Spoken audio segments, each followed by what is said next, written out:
The path is your own journey. Right. The initiate has to go on its own journey. And you can't take nothing with you. And you at the goddamn crossroads. And the crossroads is, are you ready to go to the next level? Yeah. Because guess what? I can't take you to the next level. Right? You got to make that decision. Narcissistic abuse is a form of emotional abuse suffered by someone in a relationship with a narcissist. All right, so let's explore narcissism, narcissistic abuse, being an empath, and not falling into victimhood. And I don't really like labels like that, but for the sake of this discussion, these are the terms that I'm going to use. Narcissist, narcissism, empath, victimhood, and things like that. So the definition of a narcissist and narcissism, and this is a term that I'm just becoming fine with over the last 4 or 5 years as I get away from the influences that I grew up with, getting away from my hometown, getting away from the environment of my upbringing, getting away from a lot of my family members and old friends and things like that, and just not being around those old behaviors anymore. I've been able to self-reflect and see a lot of the tendencies within myself and have to work hard and do tedious work within myself to get an understanding of these behaviors, being able to accept some of the things that these behaviors have led to in my own life, and being able to release myself from that and the guilt and the shame of that, and just moving on. And this is something that you have to learn how to do as an empathic person. Now, when we talk about even being an empath, we talk about a person that could put themselves in somebody else's shoes, that is sensitive to energy, that has the ability to have compassion and the ability to love. This is something that you kind of lose touch with being around a lot of narcissism and dealing with narcissistic abuse. So the definition of narcissism or being a narcissist is just being self-centered, lacking accountability, blame shifting, just abuse, period. That's the root word of narcissism, just abuse, because here's the thing. Narcissists are created through abuse. So it takes one narcissistic person to make another narcissist. Now, when we're talking about narcissism too, we got to understand this. It's a spectrum to everything. So we all jump into some type of bag of narcissism depending on what the situation is. To some level, to live on this earth, you have to have some form of narcissistic tendencies just to even live with your ego and have an ego. Though, when we take these things to the extreme, we wind up being abusive. We wind up actually creating more unhealed people, creating more trauma and creating more narcissists, right? So let's get into a little story time, right? So I grew up in a 3-bedroom apartment raised by my grandmother. My grandmother was the rock. My grandmother was the glue. So my grandmother pretty much raised everybody. She raised her own children. Then she raised her siblings also.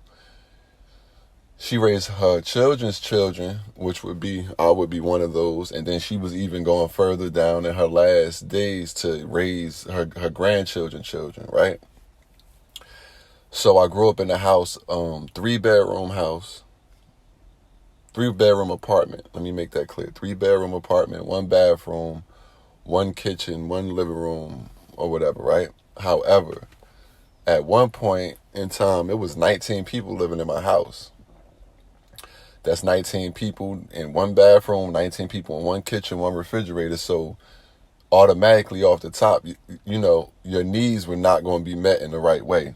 The attention span for a child was not something that was present, because first and foremost, growing up in a house where most of the people, the adults in the house have habits, not most of them, pretty much all of them have habits, alcohol habits, drug habits, being drug dealers, things like that.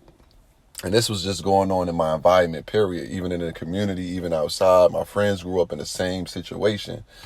So we all picked up on a lot of these tendencies and we normalized them. We thought, living like this was normal because when you go down the street, your friends pretty much live in the same way. And that's the thing about narcissism too. It's really derived in your childhood. Trauma itself is derived in your childhood because when we're young, we're impressionable. When we're young, we don't know how to regulate our emotions. We don't know how to see things straight. We don't know right from wrong. So we get taught these things by the people around us. So like I said, with the people around me having habits and things like that and lacking self-accountability and responsibility and things like that, of course, I would pick up on a lot of these things as a child and normalize them. And for some people, it's almost like living in a cult because it's an unspoken way of conducting yourself, right? So I come from the hood, so we all talk about each other. We all talk about each other's clothes, our outfit, and things like that. That's just a normal thing. But at the same time, that shit hurt a lot of people. When you're going through poverty and things like that, and you don't have your needs met and shit like that. When somebody pointing that out and magnifying that could create a lot of insecurities, create a lot of self-doubt, create a lot of imbalance. And what'll happen is you'll grow up and be trying to overcompensate for these things and wind up being abusive yourself and trying to fulfill needs that wasn't met when you was little. And this is the main way that narcissists are created. So as a child, I didn't really realize what I was around. And a lot of y'all going to be able to resonate with this and be able to attest to this. You don't realize what you are amongst. So if you living up under the roof of a narcissist or a person that's caught up in a narcissistic tendencies, you kind of become like a scapegoat. You become like a sponge. Like I said, you're impressionable, you're young, so you're picking up on these things. And you might even sense that they're wrong because you're still empathic, you still have compassion. So a lot of times you will find yourself kind of holding space for the narcissistic person, the narcissistic parent, the abuser. And most times the abuse is not direct abuse. It's not like somebody just physically abusing you or just always emotionally abusing you or mentally abusing you. It's a plethora of all of these things, and a lot of times they're very subtle. For example, as a child, you have certain needs that you want and need to be met, right?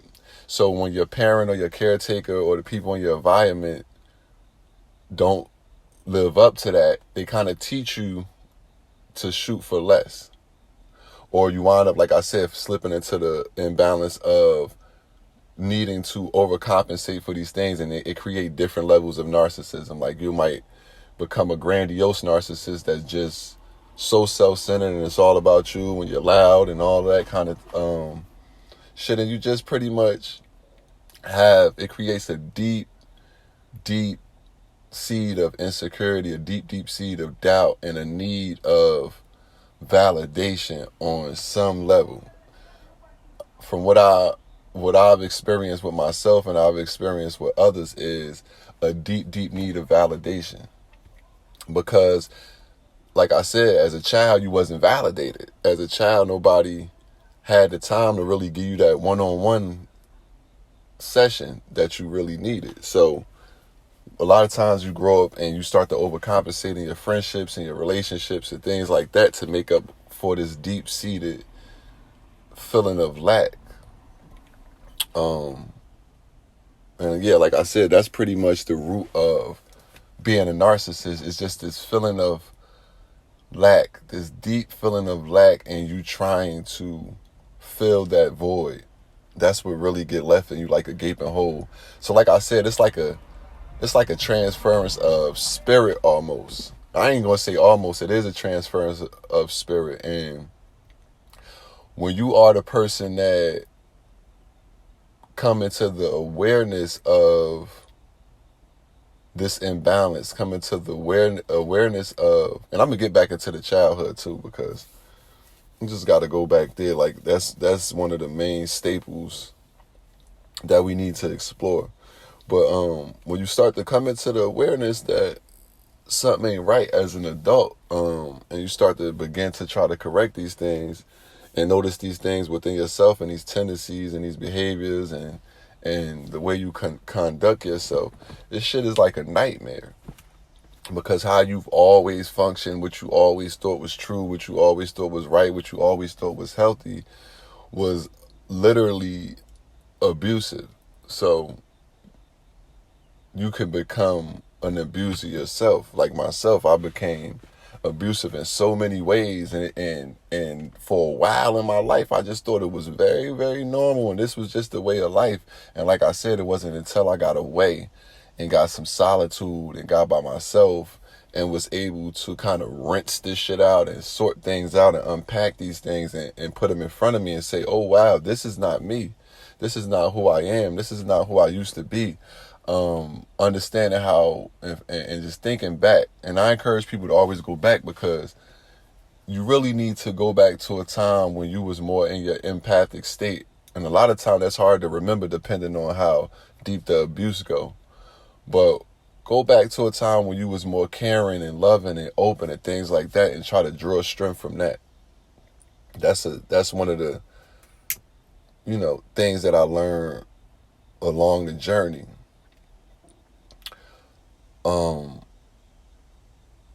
So, just trying to deal with life on a regular basis, just, working, traveling, meeting new people and things like that, I noticed that I would allow some of the most broken people to be around me. Not only allow some of the most broken people to be around me, I would kind of be attracted to broken people. I was a broken person myself, and start to realize that I got this need to save people. I got this need to be the shoulder to lean on, and the shoulder to cry on, and the ear for you to vent and shit like that. And it's some good things. It's a lot of good things that come from, overcoming and dealing with narcissistic abuse. You have to be on the path of healing. You have to be on the path of self-acceptance and things like that, and being able to let this shit go and not let it color your whole life. Because like I said, it comes with a lot of guilt. Once you start to unpack these things, you start to feel guilty about a lot of the shit you did. You start to feel a lot of shame about a lot of the things that you involved yourself in through your lack of awareness. Now, don't get it fucked up. We all, to some level, know right from wrong. But when we talking about abuse and we talking about behaviors, it's something that could go on autopilot. And like I said, since you've normalized these things since a child, it just kind of go in the background. So you're not doing checks and balances. You're not being accountable. You're not being responsible for your behaviors, your conducts, your circumstances, and consequences. So, like I was saying, I grew up in a house, everybody, with people that was just abusive by nature. When I say that, I mean they were literally abusing themselves. Just falling victim to drug habits, falling victim to victimhood itself. That's another thing. A lot of people get stuck. I'm from the hood, then you get stuck in victimhood. That's a whole nother story. A lot of people could find comfort and find familiarity in their victimhood. And that in itself could become very narcissistic, and you could become a person that feed on people pitying you and shit like that. So a narcissist don't always got to be the loudest person in the room. Some narcissists are people that's very quiet, very conservative, very laid back and shit like that. But deep down, they still have the same issue, a feeling of deep lack, a feeling of abandonment, imbalances, and just a feeling of inadequacy. Because as a child, you need your emotions regulated. You need to know that you matter. You need to know that you count. You need to know that someone is making space for you. You need love. You need hugs and shit like that as a child. And like I said, when you don't get it, you go searching for what you didn't have outside of you while you head into your adulthood. So a lot of the friends I made along the way, along my spiritual journey, the last 5 or 6 years of me unpacking and coming to the realization of the abuse that I endured, and coming to the realization that the abuser that I've become to myself and then to others. As you begin to unpack this shit, you unpacking a whole lot of guilt, a whole lot of shame, a whole lot of confusion, and just a whole lot of hurt. And it's tough because the first thing you're going to do, because this is what you naturally was taught and influenced to do as a child, the natural thing you do is you blame yourself and you start to become hard on yourself. And this could create the complex of like being a perfectionist. I realized that I grew into being a perfectionist. So nothing that I did ever was good enough for myself. Nothing that I did was ever really for myself. It was always for just, the love from others, the acceptance from others and things like that. Like even when I used to play basketball. So when you good at something, a lot of people going to crowd around you. A lot of people going, show signs of support and things like that. And you can begin to have outlets where it don't force you to face who and what you truly are. So me playing basketball was like an outlet for me not to have to deal with the reality of what I was going through, the reality of what I was becoming, and the reality of who I thought I was. So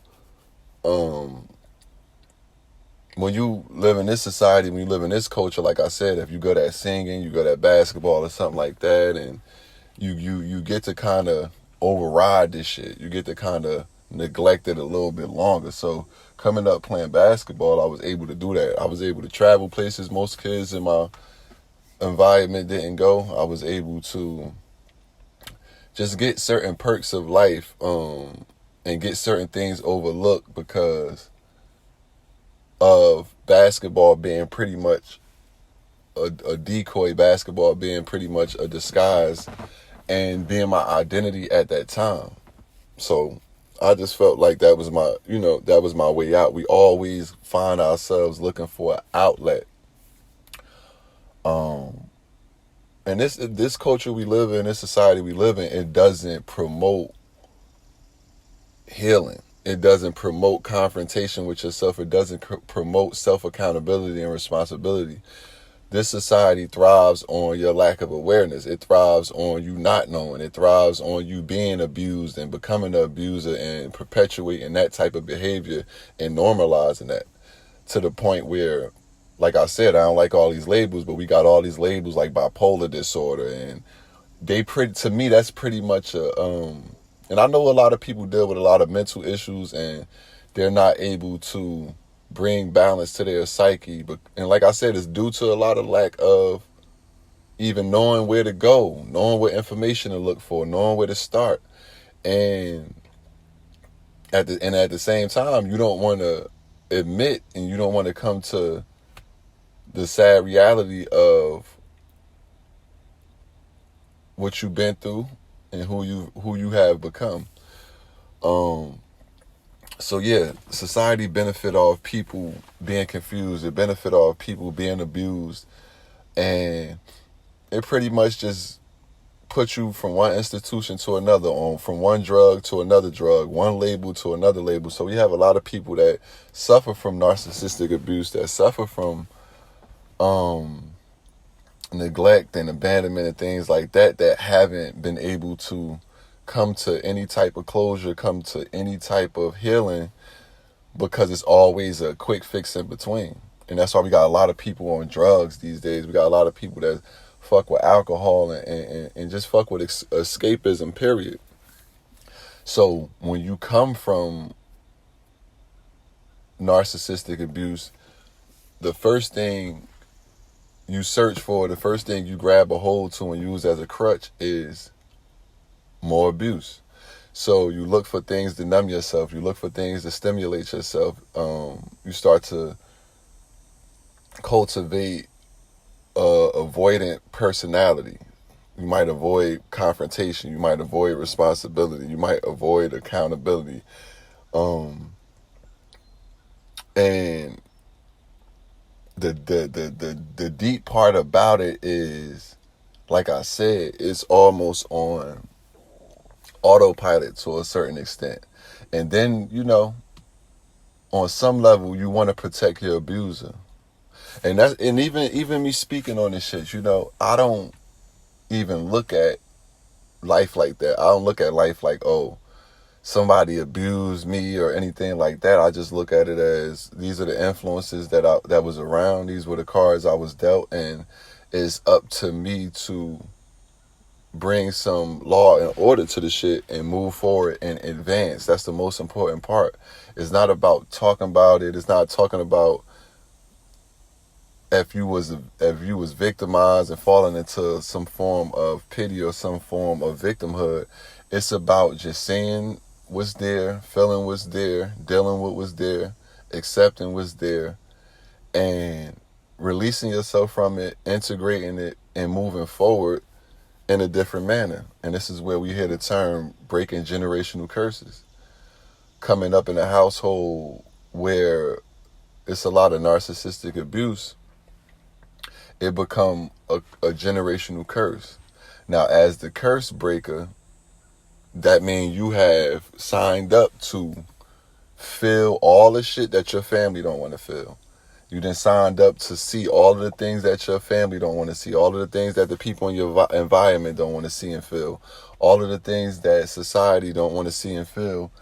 You become the spokesperson, pretty much advocating against it, or advocating to just investigate these behaviors. So, as you start to grow older and you start to get into new relationships and you start to become into your own, you start to realize, like, the way you conduct yourself, the way you perceive life, the way you live your life, the circumstances you find yourself in, you start to realize that they are not healthy. They are not beneficial to yourself. They're not beneficial to the people that's in your life and things like that. And you start to realize that you're very inadequate within relationships. That's one of the first things I started to realize when I started to get real. Like, start to really ask myself, like, what's going on with me? Like, why do I keep ending up in these certain situations? Why do I keep being attracted to a certain type of person? And I realized that it's a familiarity within the new relationships that I would acquire, and the people that I grew up with, the people that raised me in the household that I grew up with. I start to realize that it was a correspondence there. I realized that, okay, like myself, for example, I was raised by my grandmother, so my mom was just always out and about. She was a drug abuser. She was addicted to drugs and things like that. So I would always chase my mother, basically. She was in and out the house. She didn't really live with us, so I would always, when she walked through the door, I was wondering where she was going, and I always held space for my mom. And my aunts and my uncles and whoever else, I always tried to look at them and see them in a good light, regardless of what they were doing, regardless of what they was going through. Because even when I was a kid, I ain't gonna lie, like, I had a certain level of awareness that I understood that people was just people. People go through shit, but I still would give them the benefit of the doubt. I still would be like, well, maybe mom going through something, maybe auntie, uncle going through something, maybe my cousins, this just what they going through in their life. But when we begin to try to hold space, especially as a child or a young adolescent, we begin to try to hold space for things that we can't really understand, things that's outside of our maturity level and things like that, we could put on rose-colored glasses. So a lot of times I would just try to paint over what was really going on. I would just look at my uncles and my mom and the people that was in my environment and the people that was from my area and things like that, and just have some form of compassion for them. And this is how, as an empathic person, you learn to put yourself in other people's shoes. You learn to heal other people, and ultimately you learn to heal yourself. Now, when we talk about being an empath, I don't like the definition that they have for being an empath. I don't like the energy people put on being empathic, because it automatically gets the rep of being the nice person, being the person that cried, being a pushover and shit like that. And that's not true. Being an empath just means you can feel. Shit, I feel everything. I feel everything. That's why, I don't like being around a lot of people, because I pick up on, I'm very hypersensitive, so I pick up on energy.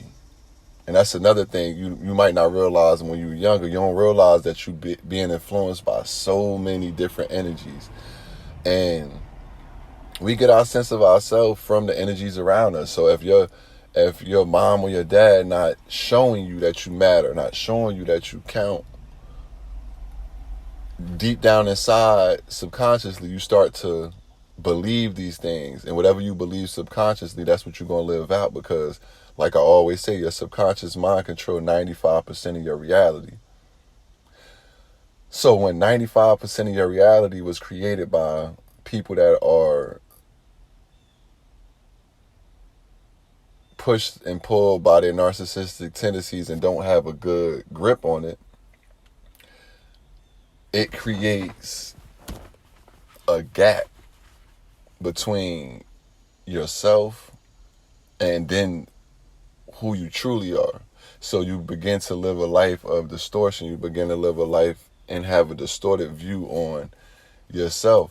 And I used to always, and I still do, think back to my childhood, and it's very blurry too, because it just was so much shit going on, so many arguments, just so much scheming and things like that. So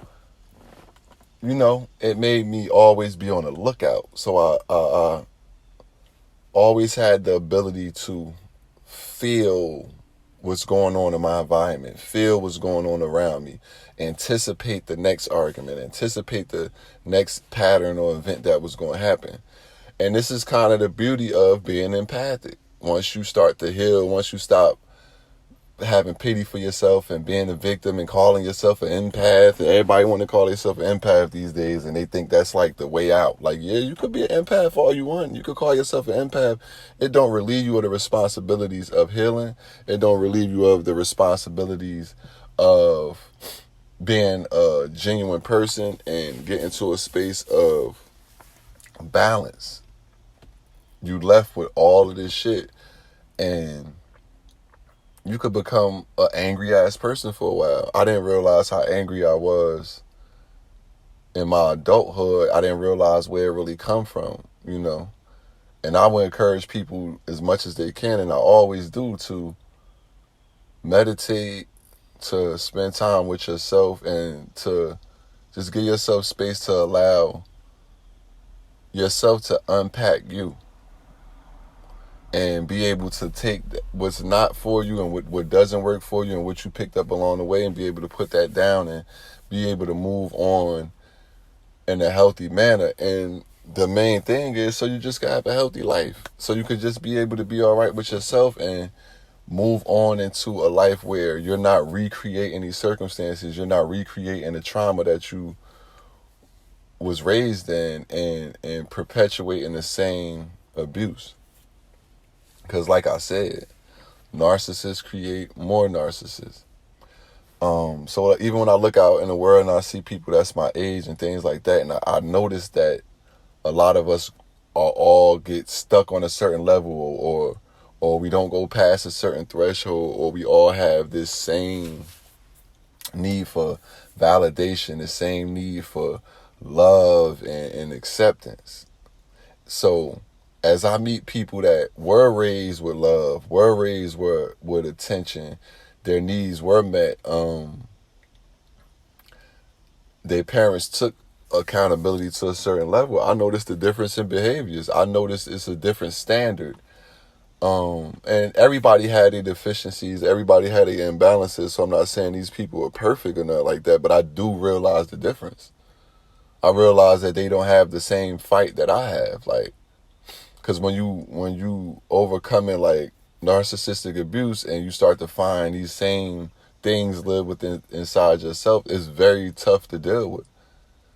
Shit that just the normal average person that was raised with love and care and attention and things like that, they don't get stuck in certain points of life.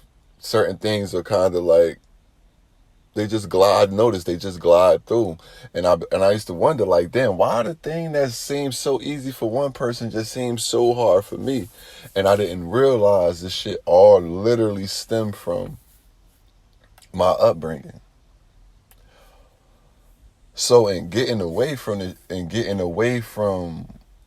the influences and getting away from the environment and things like that, it's very hard to break away because it's the only identity that you know. It's the only foundation that you have.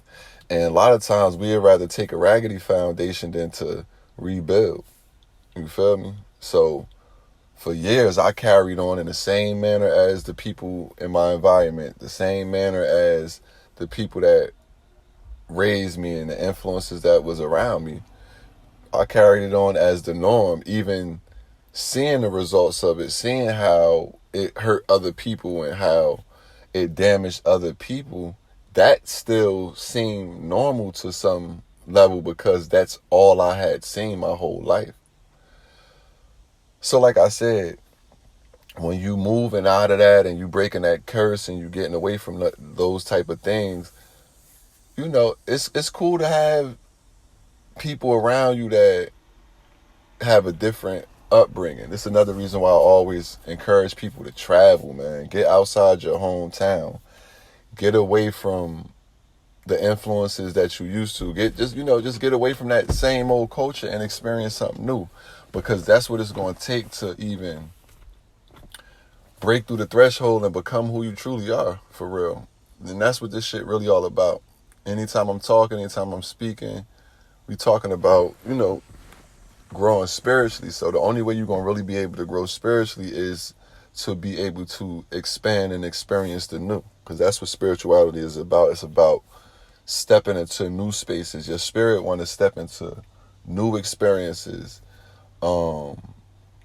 And the thing about abuse and the thing about trauma is it holds you hostage in a space where you're not open to anything new.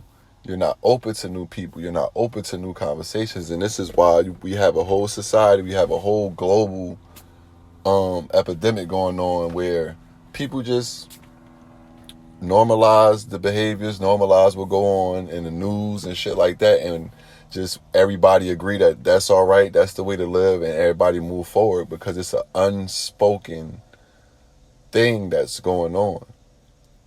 America, especially America is in love, what you call it, Stockholm Syndrome. America is in love with the abuser. So no matter how many times the president do this, no matter how many times the mayor neglect them, abandon them and things like that, people still have a tendency to ask for help, beg for help and things like that because they stuck in a perpetual state of victimhood. And this is what trauma does to you. This is what abuse does to you. And furthermore, most people, especially in the society we live in, start to become the abuser and display those same behaviors. And this is how we at where we at right now, to where you just could see generation after generation after generation get weaker and weaker, and have less and less of a backbone and lack originality. We at a point right now where nothing's original anymore. Everything is TikTok. Everything is repetitive. And it's because subconsciously, on a collective level, subconsciously, we have accepted repeats, replaying, redoing, reliving the same reality over and over again. And like I said, it's due to trauma.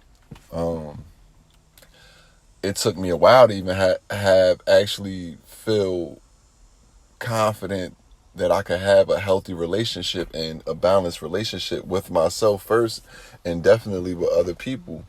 It took a while because you have to learn to even re-trust yourself. Like, I realized, like, damn, I ain't trust my own self in so long. I haven't trust my intuition in so long. It's been so long since I've had a relationship with myself. It's been such a long time since I've ignited my imagination in the way it's supposed to be ignited. And that was due to just being frozen pretty much.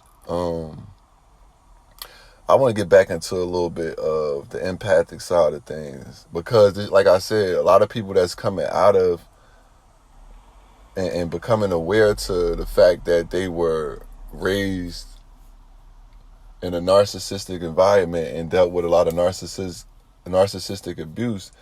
The first thing you're going to see on the internet, the first thing you're going to see in books is the empath being painted as weak, the empath being painted as docile and passive and shit like that. And that's not the case, because I ain't passive at all. I ain't weak at all. And I probably was in certain ways growing up because of my need for validation and shit like that. But I'm very empathic. I care for people, but I care for them from a level of expansion, of growth. So I'm not crying because you're crying. You know, I feel you. I feel what you're going through. I could put myself in your shoes. It's not about me hugging on somebody and saying it's going to be okay. It's just about me being transparent. I feel like to be empathic, you have to learn to be transparent. Because, okay, you could be empathic and feel all of these feelings and pick up on all of these energies and things like that. But if you don't still have a level of balance within your compassion for other people, you could fall to the other side of the spectrum, to where you are taking on a lot of shit that you shouldn't be taking on your plate, because you have this deep need to save, or this deep need to help, or whatever the case may be, without actually looking at what's on the table, without actually having boundaries to say, okay, well, this is what my friend is dealing with. I can help you right here, but this is as far as I can go, because I have to protect myself. So as a person that's an empath and you're sensitive to energies and things like that, you have to learn to protect yourself, but you have to learn to have boundaries. You have to learn how to know when enough is enough. You feel me?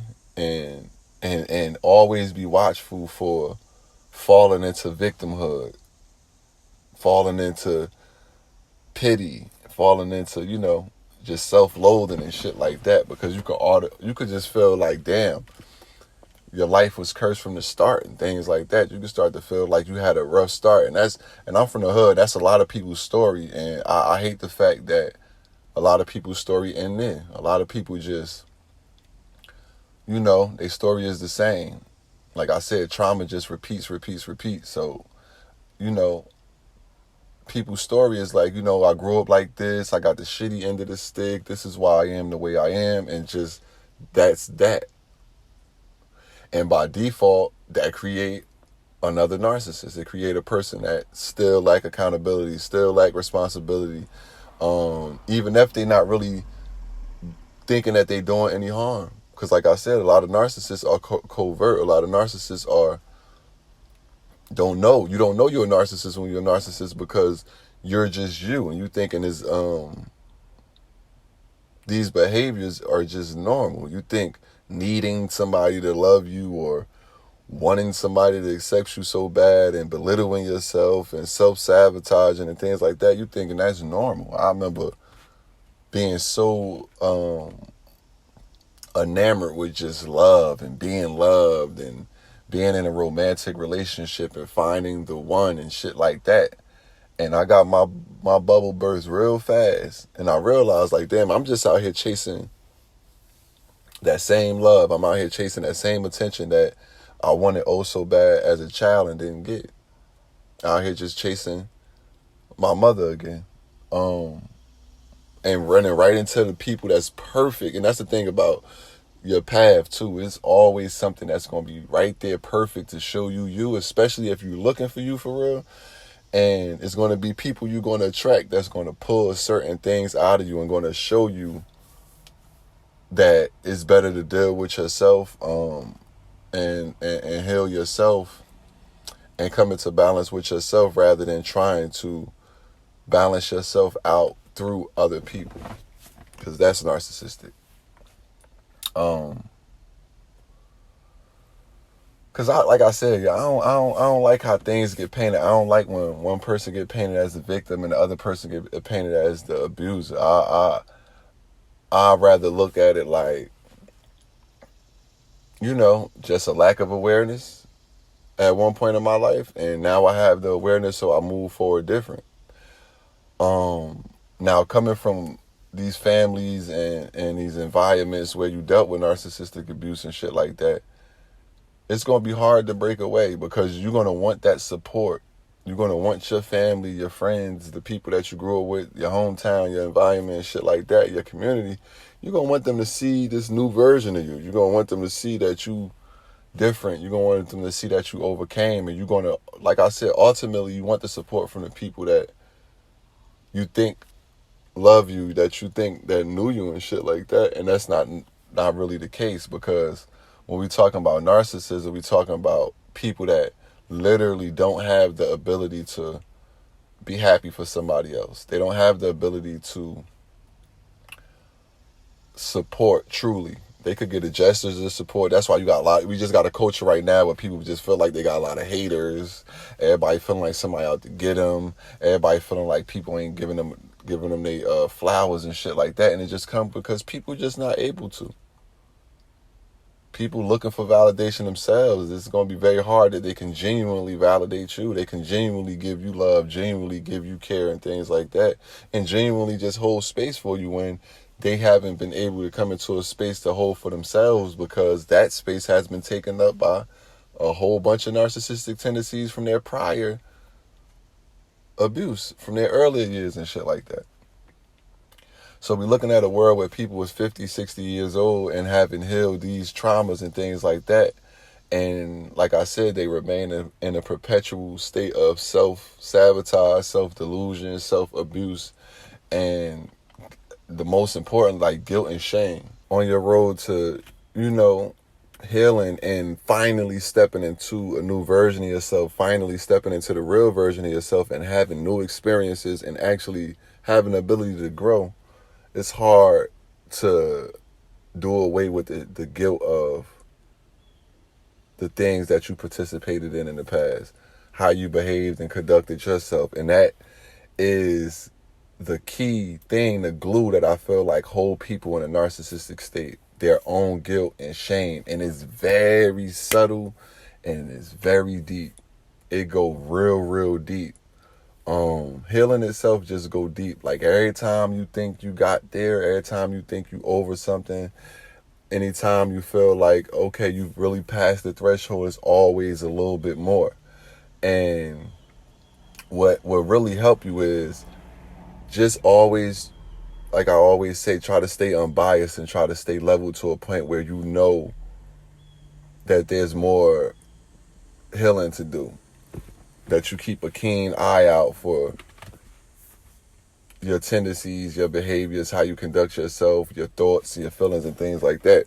We're coming into a time right now that it's very important that you get familiar with the way you think. It's very important you get familiar with how you feel. It's very important you get familiar with your core beliefs. And like I said, going back to how you was made, because you didn't make you.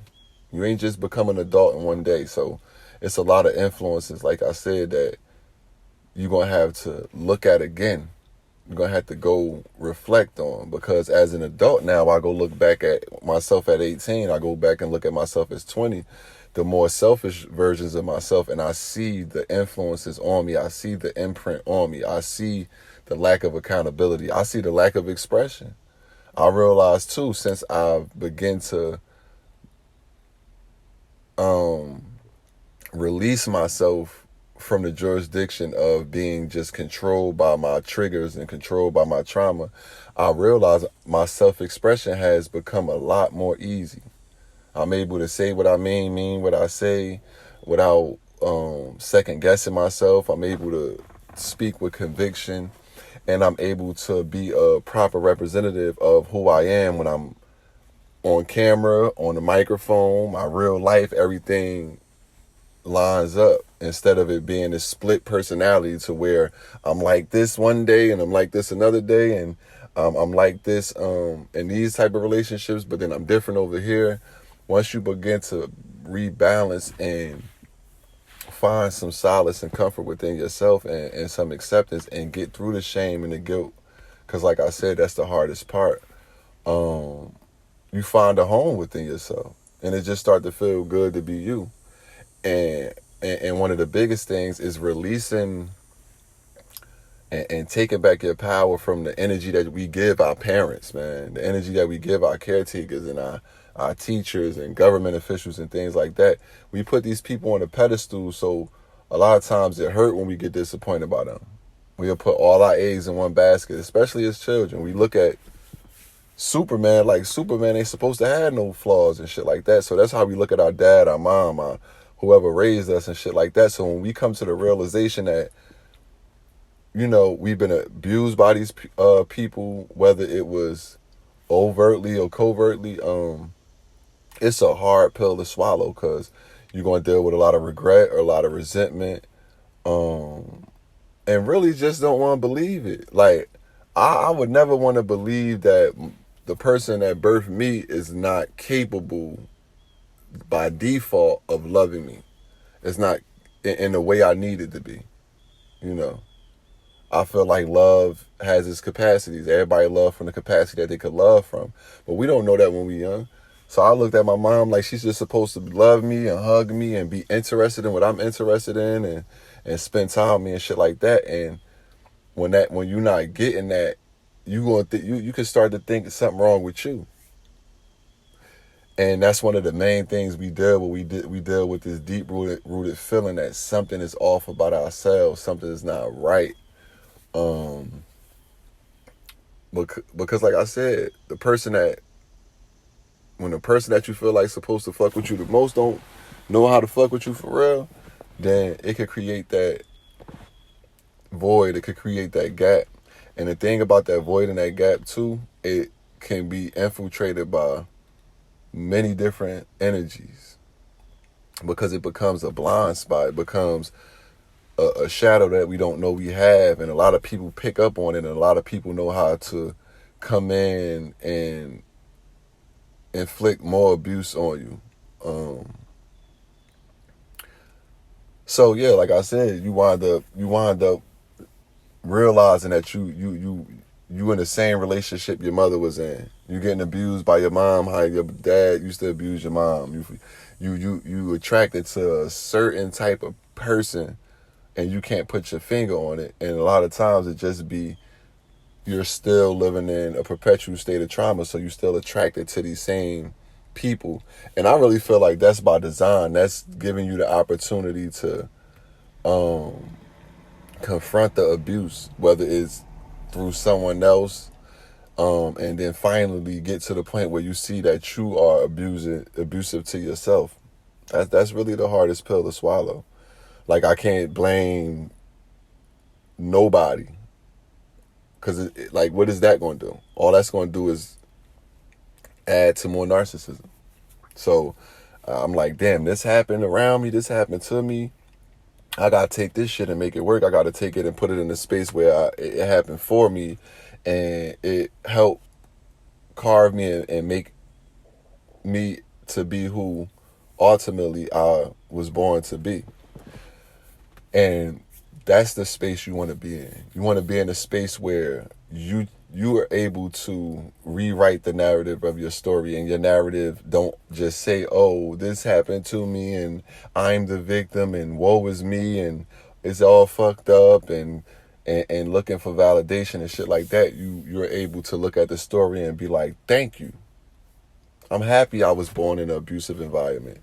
I'm happy I didn't have certain experiences. I'm happy that I was neglected. I'm happy that I was abandoned, because here I am now, and it made me who I am. Because we want to get to that place, like I said, where we fuck with ourselves, where we cool with who we are. Until then, we're going to always be swimming and chasing and running after other people and being abusive and allowing ourselves to be abused. Because there's no victims. That's how I look at it. There's no victims. It's either a lack of awareness or a neglect of doing the work that it's going to take to get through the threshold of your trauma. It ain't no, oh, I just got dealt a bad hand of cards. No, you got dealt the cards that was right for you, so that you're able to break the curse, so that you're able to overcome the limitations of your family, your society, or whatever the case may be. It ain't easy. It's never easy. It's a thankless job. And the killer is a lot of the people that you wind up leaving behind, a lot of the environments you wind up leaving behind will despise you to a certain extent, and you'll see a lack of support, because nobody are going to support you breaking out of the box that they created for you, or the box that they still stuck in. So I don't expect my aunts and my uncles to come and be like, oh, you're doing something positive or support or understand anything that I got going on, especially when it's combating a lot of the abuse that was inflicted within my childhood.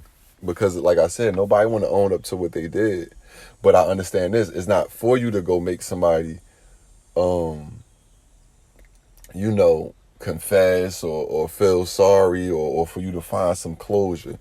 And that's a key thing. The last thing we always looking for some closure. We always want to see that the person that hurt us is remorseful and that they didn't mean it, and maybe they cared and all that. We be wanting that closure, and we got to be able to create our own closure. And the highest form of closure is the finished product, the work in progress, who you are, who you've become from those experiences, and what you got to give, what stories you have to tell, what things you have to express through those experiences. That's the gift of this shit. You ain't go through all this shit for nothing. All the neglect, all the abandonment, all the lack of validation, all it did was drive me to figure out who I am, figure out my true identity, figure out what I've been placed on this earth to do. And it ain't easy. I find every time when it's time to express myself, I find myself coming up against a wall, coming up against trauma, coming up against limitations, and coming up against boundaries that live within inside myself. So it's like, it's a thankless job, and it's a tedious job, but it's a job where you receive the reward, and you are the reward. And when you able to work yourself into that space and see yourself as a treat to the world, as a treat to yourself in a balanced way, then you getting somewhere. I ain't even gonna say the job is done or nothing like that, but you on the road. You on the road to being able to live life as you, and not as the results of narcissistic abuse.